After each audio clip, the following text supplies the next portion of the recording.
पूर्वी खबर। नमस्कार, मैं हूं राजेश बर्मन और आप देख रहे हैं पूर्वी खबर। राष्ट्रीय मार्ग 19 रानीसर से यहाँ से शुरू होती है रानीसर, और रानीसर से बाबूपुर तक जो है इस जगह का नामकरण आज हुआ। काफी दिन से लोग यहाँ के लोगों का एक मांग था कि इस रास्ते का नामकरण हो, और इस रास्ते का नामकरण हुआ। जो सिद्धू कान्हू बिरसा जो थे उन लोगों के नाम से जो है ये राष्ट्रीय मार्ग 19 के बगल में ये रानीसर से बाबूपुर तक जो है ये नामकरण हुआ। और यहाँ मौजूद थे आसनसोल एएमसी के जो चेयरमैन अमरनाथ चटर्जी, वो आके उद्बोधन किए, उद्घाटन कर इस रास्ते का नामकरण किए। लेकिन हम आपको बताएंगे कि देखिए पास में ही ये सिद्धू कान्हू के जो मूर्ति है उसका जो है आज जो यहाँ घेराव किया हुआ है, और उस मूर्ति पर माल्यादान आज नहीं कर पाए, क्योंकि यहाँ हो सकता है कि यहाँ जो देखिए ताला लगा हुआ है, और ये ताला क्यों लगा हुआ है, ये कोई साजिश चल रहा है या कुछ ऐसा यहाँ चल रहा है जिसके कारण से आज दुर्भाग्यवश जो है अमरनाथ चटर्जी यहाँ आकर आज इतना बड़ा दिन की उनके एक ऐतिहासिक दिन है कि जो उनके नाम से एक रास्ता बना और उनके मूर्ति पर आज माल्यादान नहीं हो पाया। ये हमारे देश की दुर्भाग्यता है कि हमेशा ऐसा ही कुछ होता आता है, और ये किसकी साजिश है ये पता नहीं। लेकिन ये तो दुर्भाग्य है ना कि आज उनका नामकरण हुआ, इस रास्ते का नामकरण हुआ, और उनकी ही मूर्ति पर जो है माल्यादान नहीं हो पाई है।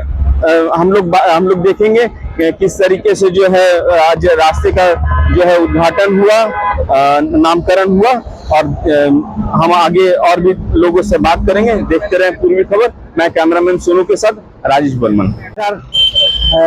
মানে আদিবাসীদের প্রচেষ্টা, এই বিশেষ করে আদিবাসী কোঅর্ডিনেশন কমিটি রানীগঞ্জ যে শাখা, সেই শাখার উদ্যোগে এটা আপিল করা হয়েছিল যে সিধু কানু বিরসা ডাহার এই রানীসাহের মোড়ে যেহেতু দুটো স্ট্যাচু আছে, সিধু কানুর স্ট্যাচু রয়েছে, সেহেতু এখান থেকে বাবুপুর পর্যন্ত অন্ততপক্ষে সিধু কানু তার সাথে বিরসা সংযুক্ত করে সিধু কানু বিরসা ডাহার হলে ভালো হয়। তো ওনাদের প্রচেষ্টার ফলেই আজ এখানে দেখা গেল এখানে চেয়ারম্যান উদ্বোধন করলেন, কিন্তু দেখা গেল যে স্ট্যাচুটাতে চাবি তালা। কি বলবেন এই বিষয়ে? দেখুন, এই স্ট্যাচুটা শুধু এখানে যারা তালা চাবি দিয়েছে তারা শুধু স্ট্যাচুটা বানিয়েছিল। আমাদের মানে জ্ঞাতের মধ্যে, আমাদের নলেজের মধ্যে আছে যারা স্ট্যাচুটা বানিয়েছিল তারা তালা মেরেছে, কিন্তু এখানে শুধু স্ট্যাচু বানিয়ে বারে বারে বিভিন্ন রাজনৈতিক দল, সামাজিক সংগঠন এরা দখল করার চেষ্টা করছে। এখানে জমি মাফিয়ারা দখল করতে চেষ্টা করেছিল। তো তখন আমি ওখান থেকে আমাদের বিশেষ করে আমি ব্যক্তিগতভাবে তাদেরকে সাজেশন দিয়েছি যে আপনারা যথাসময়ে এফআইআর করুন। এফআইআর করলে সঙ্গে সঙ্গে পুলিশ এসে সেই ইয়েগুলো হাটিয়ে দিয়েছে। কিন্তু এই দুঃখটা আমি কর্পোরেশনে গিয়ে বলেছি। আমাদের এই চেয়ারম্যান তখন প্রশাসক হিসেবে ছিলেন, অ্যাডমিনিস্ট্রেটর ছিলেন, ওনাকে বলেছিলাম 2021 সালে তো যে এখানে বারে বারে দখল হয়ে গেলে খুব অসভ্য লাগবে, সেখানে ব্যারিকেড করে দিলে তার সৌন্দর্যায়ন হয়ে যাবে, ভালো হয়। তো উনি যেহেতু একক প্রশাসক ছিলেন সেহেতু উনি সেটা কিন্তু আমি ব্যক্তিগতভাবে কিছু করিনি। এখানে যে কদমডাঙ্গা আদিবাসী গ্রামসভা আছে, ঐতিহ্যগত গ্রামসভা যেটা আছে, সেই ঐতিহ্যগত গ্রামসভার মাধ্যমে অ্যাপ্লিকেশন দেওয়া হয়েছিল, সেটা দুয়ারে সরকারে জমা করেছিল। তাই সেখানে দৌড়াদৌড়ি করেছিলেন এই কদমডাঙ্গার দুটো ছেলে, একটা রাজেশ বাক্সে আর একটা ইস্যু হ্যামরম। এই দুজনের উদ্যোগে এই অ্যাপ্লিকেশনটা জমা হয়, এবং তারই একটা কপি আমি ওদেরকে খুঁজি যে আমাকে একটা কপি দাও। সেই কপিটা আমি অমরনাথ চ্যাটার্জি মানে ব্যক্তিগতভাবে পরিচয় আছে, যেহেতু উনি অ্যাডমিনিস্ট্রেটর, এখন তো বোর্ড নেই কর্পোরেশনের 2021 সালে, তাই ওনাকে আমি দেবো, এটা পার্সু করাবো। তো ওনাকে রিকোয়েস্ট করেছিলাম, যার ফলে উনি এটা করে দিয়েছিলেন। যদিও এটা প্রসেস হতে দেরি হয়েছে, কারণ যেটা 5 লক্ষ টাকার নিচে হলে ওটা এইরকম যাকে তাকে দেওয়া হয় টেন্ডার, কিন্তু এটা প্রায় 8 লক্ষ টাকা পেছনে খরচ হয়েছে, তখন উনি করে দিয়েছিলেন। কিন্তু দুর্ভাগ্য আমাদের আজ যে সেই ব্যারিকেডটা যেটা হয়েছে, সৌন্দর্যায়ন যেটা হয়েছে, সেখানে আজ সেই চেয়ারম্যান, এখন বর্তমানে উনি চেয়ারম্যান, তখন ছিলেন চেয়ারপারসন, কিন্তু উনি এসে আজ মাল্যদান করতে পারলেন না সিধু কানু ওই স্ট্যাচুর উপরে।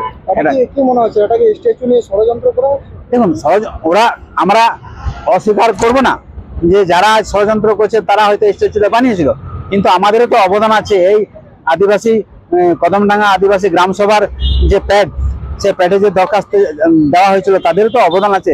এই শুধু আমাদের এখানকার যে 37 নম্বরের কাউন্সিলর মিস্টার ভূপেশ যাদবজি বলে গেলেন যে সিধু কানু বা বিরসা মুন্ডা বা চাঁদ ভৈরব এরা তো শুধু সাঁওতাল আদিবাসীদের নেতা নয়, এদিকে গৃহবন্দী করে রাখা যায় না। এরা ভারতবর্ষের মানে সমগ্র ভারতবর্ষের গর্ব, যে এনারা মানে 1857 সালের আগে, যেখানে সিপা বিদ্রোহকে সব থেকে প্রথম বিদ্রোহ বলা হয়, স্বাধীনতা আন্দোলনের প্রথম পর্ব বলা হয়, কিন্তু তার আগে ইনারা রাস্তা দেখিয়েছিলেন। তারা ইনারা হচ্ছেন ভারতবর্ষের সর্বমান্যীয় তাদের মানে এই নেতা।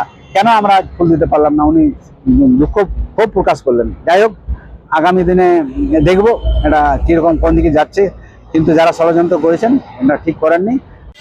আজকের এই রাস্তাটাই উদ্ঘাটন হলো সিধু কানু বিরসা ডহর নামে।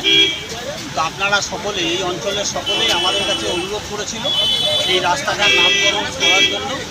আমাদের মধ্যে রূপেশ রয়েছে, এখানে সাধন রয়েছে, মতিলাল সোরেন রয়েছে, এবং আপনারা সকলেই রয়েছেন এই বাবুপুর গ্রামের যারা আদিবাসী রয়েছেন তাদের উদ্যোগেই হয়েছে। তো আমরা চাই যে আগামী দিনে সমস্ত কিছুই এখানকার উন্নয়ন হোক এবং আদিবাসী সম্প্রদায়ের মানুষ এগিয়ে যাক এবং তাদের যে অতীতের ইতিহাস সেটা সকল মানুষ জানুক। তো এই যে সুন্দরায়ন হয়েছে, এটা আসানসোল মিউনিসিপ্যাল কর্পোরেশনের পক্ষ থেকে করেছে, এবং যে বিরসা মুন্ডার যে স্ট্যাচু প্রতিষ্ঠিত করার কথা আজকে এখানে আপনারা বললেন, রূপেশ যাদব রয়েছে আমাদের এখানকার কাউন্সিলর, আসানসোল মিউনিসিপ্যাল কর্পোরেশনের একটা ওয়ার্ডও করছে। ওকে আমরা বললাম যে আপনারা ওনার সঙ্গে যোগাযোগ করুন, আসানসোল কর্পোরেশন নিশ্চয়ই চেষ্টা করবে যাতে ওখানে ওনার प्रतिकृति बसे देवा जाए।